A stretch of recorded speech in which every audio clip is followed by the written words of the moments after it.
Өнөөдрийн хичээлээр бид IELTS Speaking in Lexical Resource шалгуурыг амжилттай хангахын тулд биеийн эрхтний нэр агуулсан хэлц үгсийг хэрхэн зөв утгад төгөлдөр ашиглах талаар судлах болно.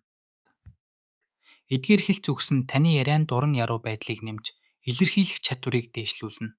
Эхний хэлц үг бол To have one's head in the clouds юм.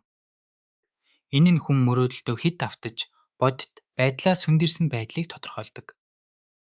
Энэ хэллэгийг IELTS Speaking D хэрэглэх нь таны үгийн баялагийг нэмэгдүүлж илүү өндөр оноо авахд тусална. Дараагийн хэлц үг бол To see eye to eye юм. Энэ нь хүмүүсийн санал нэгдэж үзэл бодол нь таарч байгааг илэрхийлнэ.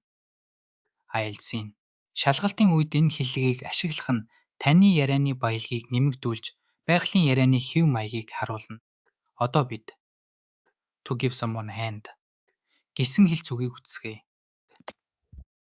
Энэ нь хэн нэгэнд туслах, дэмжлэг үзүүлэхийг илэрхийлдэг. Энэ хэллэгийг ашигласнаар таны яриа илүү байгалийн бөгөөд урсгалтай болно.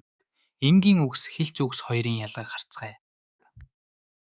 I'm very busy with my work гэдэг нь энгийн харин I'm up to my ears in work these days гэдэг нь хэлц үг ашигласан илүү баялаг илэрхийлэл юм. Ийм байдлаар яриандаа хэлц үгсийг оруулах нь lexical resource оноог нэмэгдүүлнэ. Одоо бид хэдэн хэлц үгийг амьд харилцсан ярианд хэрхэн ашиглахыг харъя. Амар болон батын ярианаас та эдгээр хэлц үгсийг бодит амьдрал дээр хэрхэн хэрэглэхийг ойлгох болно. Одоо дасгал хийж мэдлэгээ баттгая. Энэ өгүүлбэрийг уншаад утгад нь тохирох хэлц үгийг сонгоно уу? Зөв хариулт нь Has her head in the clouds. Учир нь энэ нь мөрөөдөмтгий бодит байдлаас тасарсан байдлыг илэрхийлнэ. Баяртай.